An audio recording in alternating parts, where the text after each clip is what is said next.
Hi, it's Nick from Nick's Nutrition, and in this video I'm going to be talking about the weight loss plateau. So plateaus in weight loss are a normal part of the weight loss process, and they're basically when your weight stays still on the scales for several weeks. If your weight stays steady for 1 or 2 weeks, this isn't a true plateau, and it just means that your weight loss is slowing. There are several reasons why a weight loss plateau might occur, and the first is that basically the smaller you are, the less energy that your body needs to keep it alive, so it's going to be burning less calories. The second is that if you're eating less food, then that also will be burning less calories because the digestion of food and the absorption of nutrients burns calories in itself. There is also a third reason, but this reason really needs more research, and it's to do with a hormone called leptin.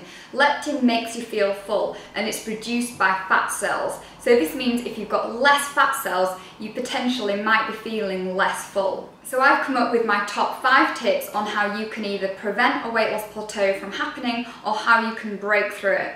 So if you want to know what they are, then carry on watching. So my first tip is to take a look at your calorie intake. So apps such as MyFitnessPal are really good at tracking what your calorie intake is from food day to day.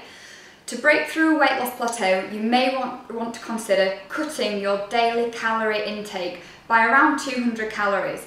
If this leaves you feeling hungry, then make sure that you include protein and fibre at each meal or snack time. So things like Greek yogurt with berries, things like seeded granary bread with peanut butter, or a piece of apple with extra light cream cheese, or even a nut butter. You want to be careful though not to cut your calories below 1200 unless you're under supervision from, say, a doctor or a dietitian. If you're regularly eating 1200 calories or less for a long period of time, then this may have a detrimental effect on your weight loss efforts. So my second tip is to add an extra 15 to 30 minutes to your workouts each week. If this is too much and you're already exhausted after a workout, then just up it by 5 minutes 1 week and then 10 minutes the week after. This will just help to burn that slightly more calories, and if you do this week on week, then this really will help with your weight loss attempts. So my third tip is to reconsider your exercise regime. If you've been doing the same workout for weeks on end, then it might just be the fact that your body simply isn't being challenged. Speak to a personal trainer, check out videos on YouTube. Personal trainers such as the Lean Machines, Paul Mumford have got some fantastic workouts, and if you're changing your routine up every several weeks, then your body is going to be constantly challenged. Another thing to do with working out is to make sure that you include resistance work, so make sure that you do weights. I've got a full video on how you can increase your metabolism, and I've mentioned this before.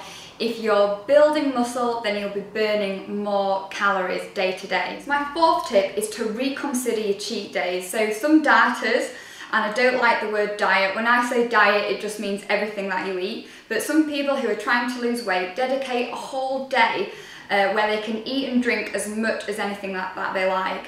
You may want to reconsider this and maybe swap your treat day for maybe a treat meal. So I believe in the 80-20 rule. If you're living your life 80% healthy, then you can afford to indulge 20%. But if you're trying to lose weight, then this may have to be the 90 to 10% rule. So yeah, reconsider your treat days. So my fifth and final tip is to stay motivated. If you've got your calories in check, if you're changing up your exercise regime and including weights, not taking your calories too low, then just keep at it. Keep at it for several weeks, and you will be able to break through that weight loss plateau. Ways of keeping motivated are things like buddying up with somebody, tweeting about it, joining in social forums, joining in weight loss groups.